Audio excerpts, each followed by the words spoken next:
Imposter by Richard C.G.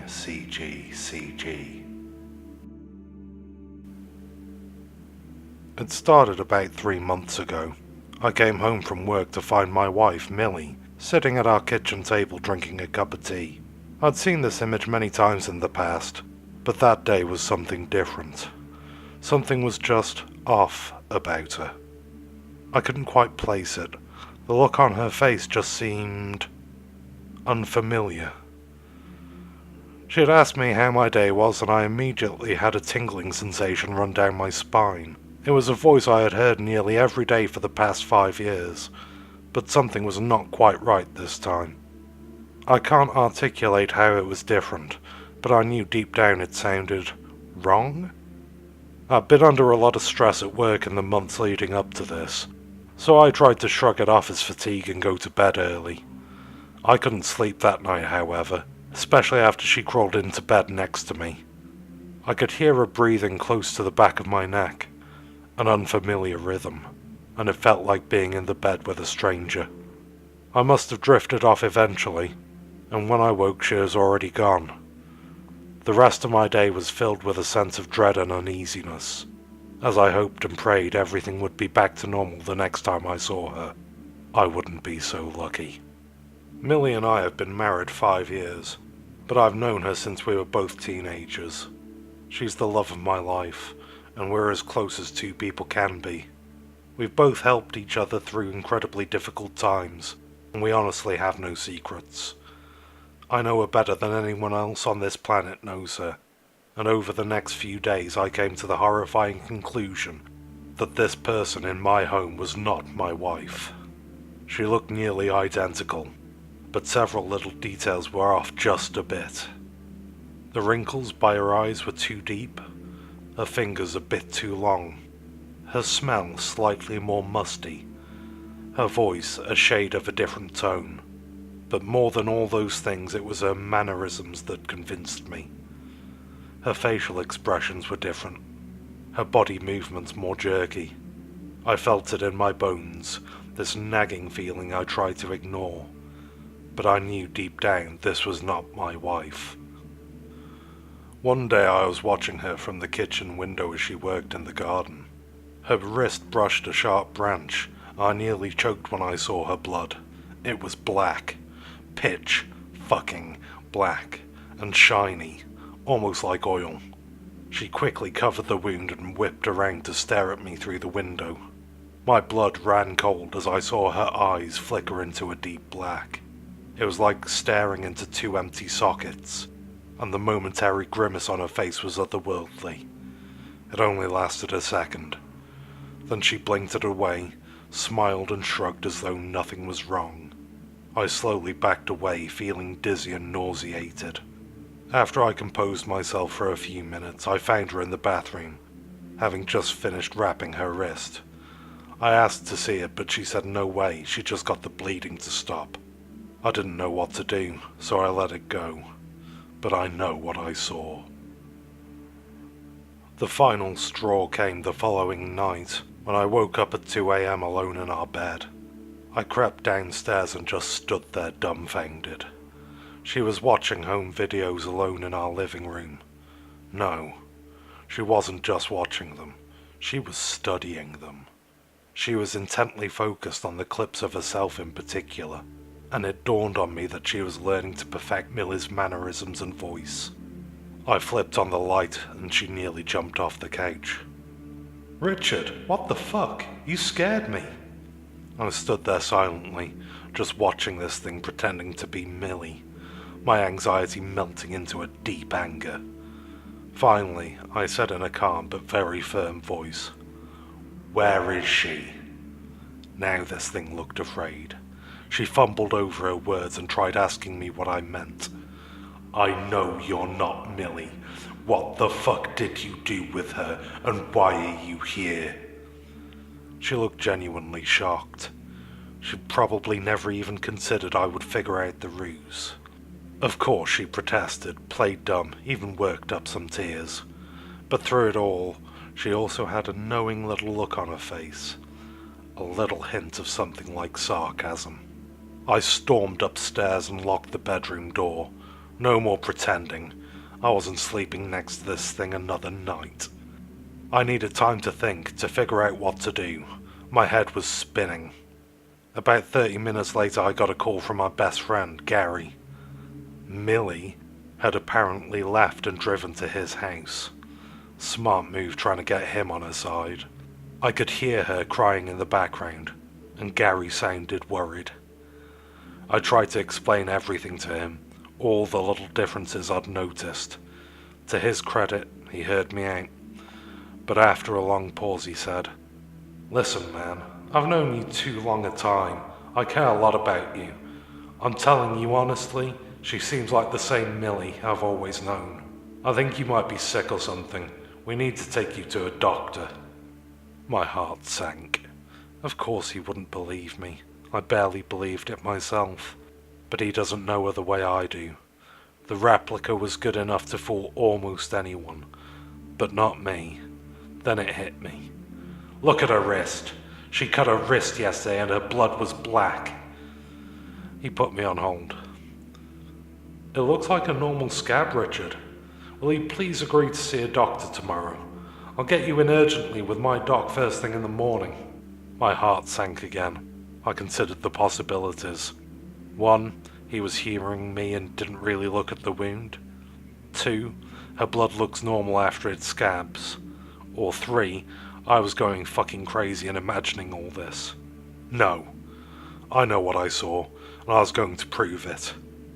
"Okay, I'll see your doctor tomorrow." She stayed at Gary's until the morning.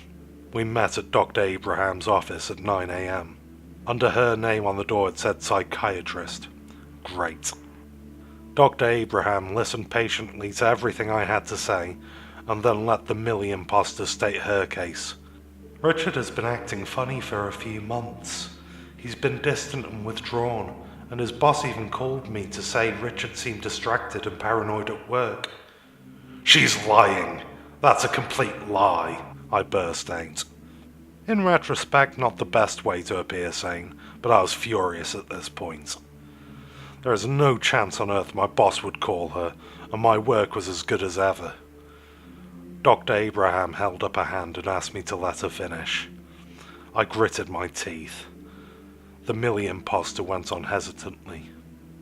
"And I know you don't want me to say this, but I'm just trying to help. His mother was in an institution for a few years when she was his age. She needed electroconvulsive therapy, and it helped her a lot." The room was silent. That traitorous fucking bitch. She took the deepest tragedy from my childhood and used it against me. Using all my self-control, I managed to say, "My mother was depressed. She was not crazy. And that hospital turned her into a zombie." I went on. "I can prove to you this thing is not my wife. Just look at her wrist." Dr. Abraham glanced at Millie questioningly. "Fine, have a look." And she unwrapped the bandage. No! No, no, no! It looked like a normal scab. Fuck! I sputtered out. "It has to be fresh blood. It'll be black, doctor, I swear to God. I know this sounds crazy, but please, please, just draw a little blood." She said, "I can't do that, Richard. I'm sorry, but it's totally inappropriate." I couldn't help it now. My emotions were boiling over. Despair, rage, betrayal, frustration.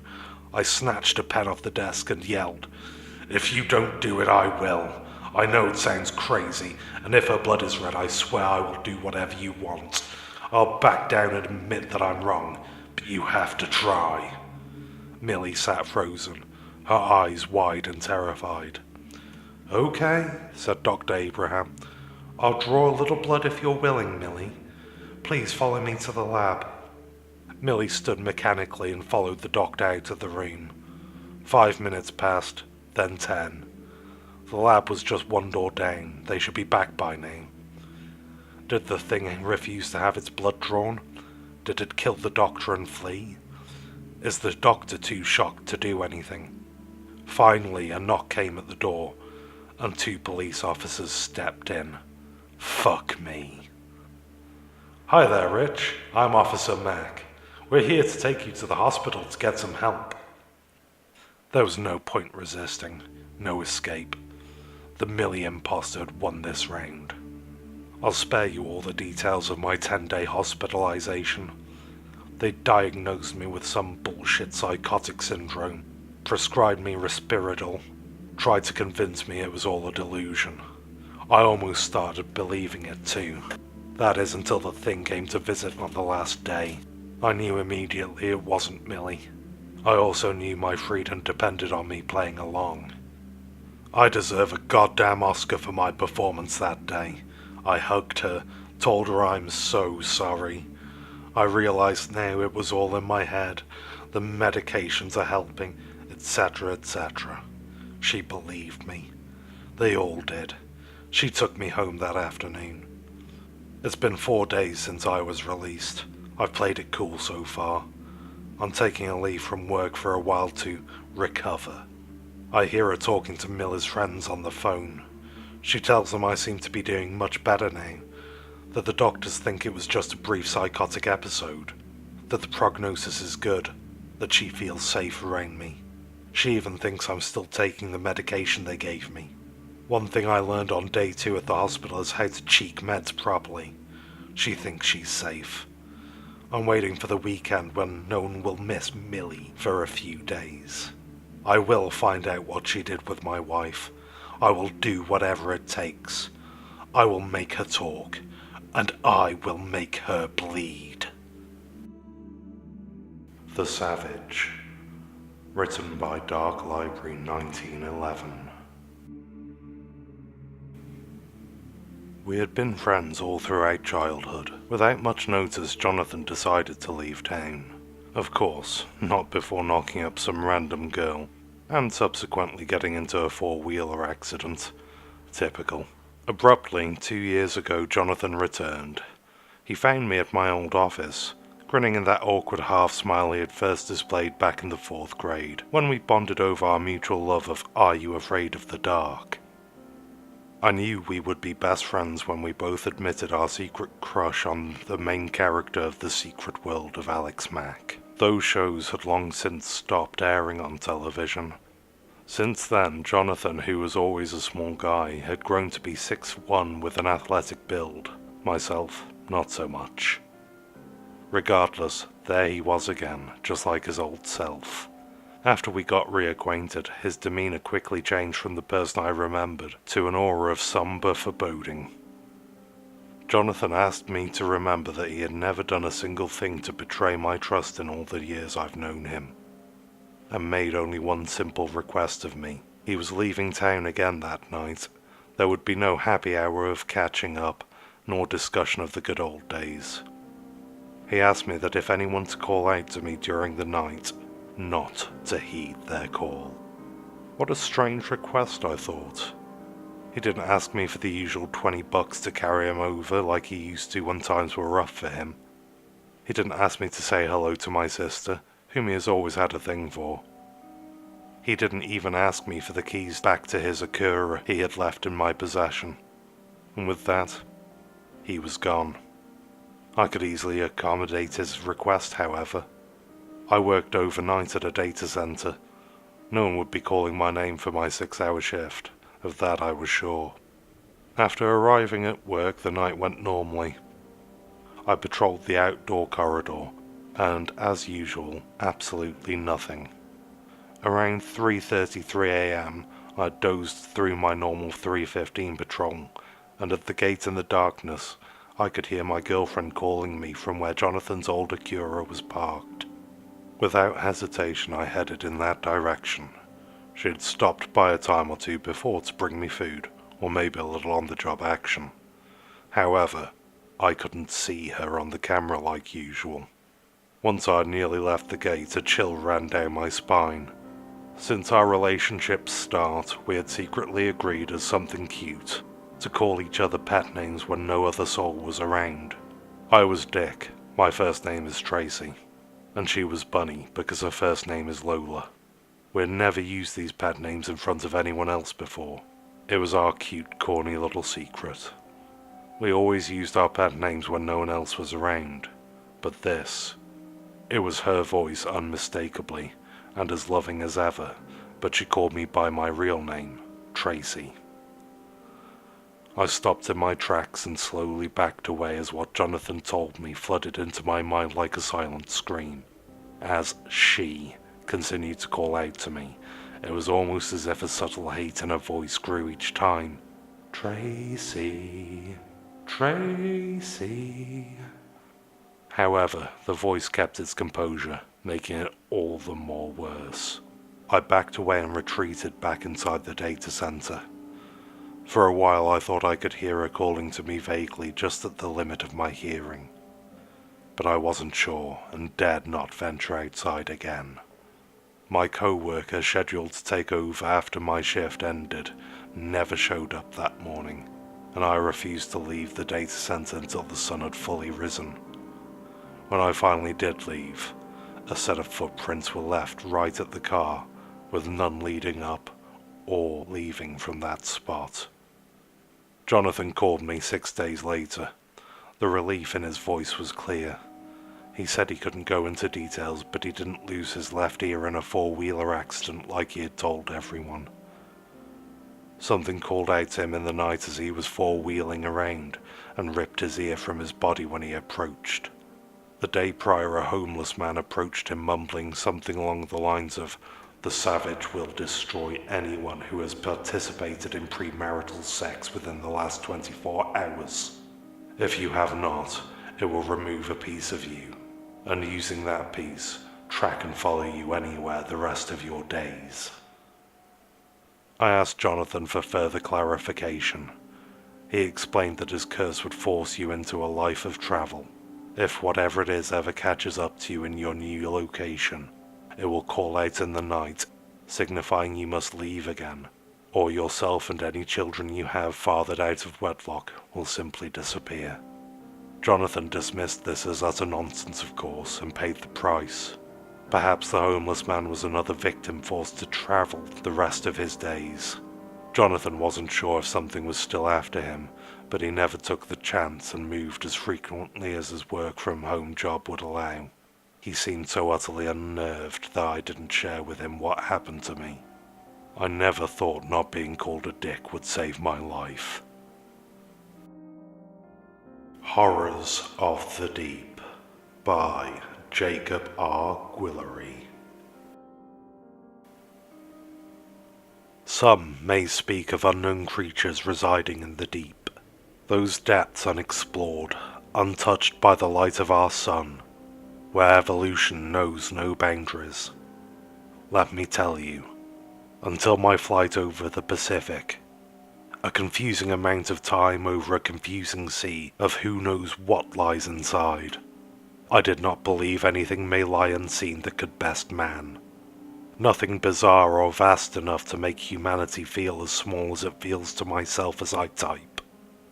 If that doubt had continued to reserve its place in my mind, I would not be telling you of this tale. A tale I am not sure I am glad to think upon daily and nightly as I descend to sleep. I have always had trouble sleeping on airplanes. To my displeasure, I must endure any long flight, suffering in the belly of the claustrophobic metal beast while my fellow passengers sleep. Their travel a mere blink compared to mine. My flight was nearly empty, for as it turns out, not an abundance of people want to spend well over half of a day in some of the worst conditions possible. The few fellows among me had long been asleep, leaving me to sit idly, giving me the choice of reading the books I had brought with me, or staring out the window. I did a fair bit of both. The sky was eerily black, and beyond the lit wings of the plane, the sky was an endless abyss, resting on a blanket of dark clouds, illuminated rarely by the violent flashes of lightning beneath. To imagine how rare lightning at sea was, it was rather difficult not to find myself anxious at the frequency of bolts striking the water. I wish there had been any form of interesting event leading up to what I saw. but I am afraid this story is much too real to be stretched or properly built up to. I wish I could describe what I saw in better detail, but it was only illuminated every minute or so by the light of the storm, which seemed to be nothing relative to the vastness of this creature. What I saw was as though the ocean floor had stood up, a plateau stretching miles horizontally, pushing its way up through the clouds on legs the thickness of skyscrapers, though appearing crustacean-like. It seemed as if it was tall enough to consider the depths of the ocean nothing but a wading pool. With each dim flash of light from the lightning, I could see the creature's side lit up, vast waterfalls spilling off the rough, spiny back of it. Our plane was heading in its direction. I would have screamed had I not been both petrified and doubtful that the creature had not been in my head. Had the pilots not seen it? Or maybe they had, and they had just been as petrified as I was, cowering, not unreasonably, in their cockpit, unsure of what to do. As we approached the creature, each lightning bolt revealed something new, something terrifying. With every flash of light I could make out a large appendage, a rocky claw bigger than human comprehension, lifting far into the sky. Was its plan to catch our plane? To knock it out of the sky? A being this large could only move at a slow pace, or slow relative to its size, where realistically it was moving several times faster than even our plane. Minutes I spent horrified, ready to feel our aircraft slam into this sea creature. As we went over the beast, I was fully aware of where we were relative to it, as I could hear the creak of its joints over the loud roar of the plane, as if every movement of the creature simulated the Earth's plates rubbing together to create an earthquake, shaking the sky beneath our craft. The crash never came. With the limited view from the plane, I could no longer see the creature behind us, nor would I ever see the creature again, and for that, I can thank whatever God may or may not be up in the heavens. After what I have witnessed, I am not so sure a God influences our vast universe. To put a creature as horrific as that on this earth would take nothing but pure, concentrated evil. The pilots never spoke about the creature, and as I was the only other one awake on the plane as we passed it, and the stewards and stewardesses of the plane hadn't a chance to see out the windows, I can safely assume we're the only souls to have seen it.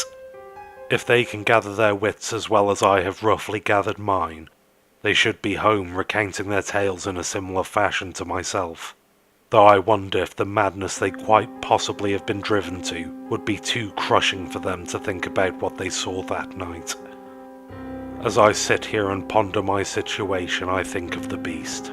How ancient a creature like that would be, if it could have been here as long as the ocean, or possibly before there was an ocean at all, if it even originated here. Though there was a part I dared not ponder until it festered within me too much to hear. No one until now has ever spoke of this creature. Did the beast dare not surface but once every century or possibly longer? Or had other planes been unfortunate enough to cross paths with this oceanic devil, disguised as the floor of the ocean, and not lived to tell the tale? The ocean is vast, and we have no idea entirely what lays beneath, whether it be massive ancient monsters that lay unseen, or the wrecks of planes that had been sent towards them.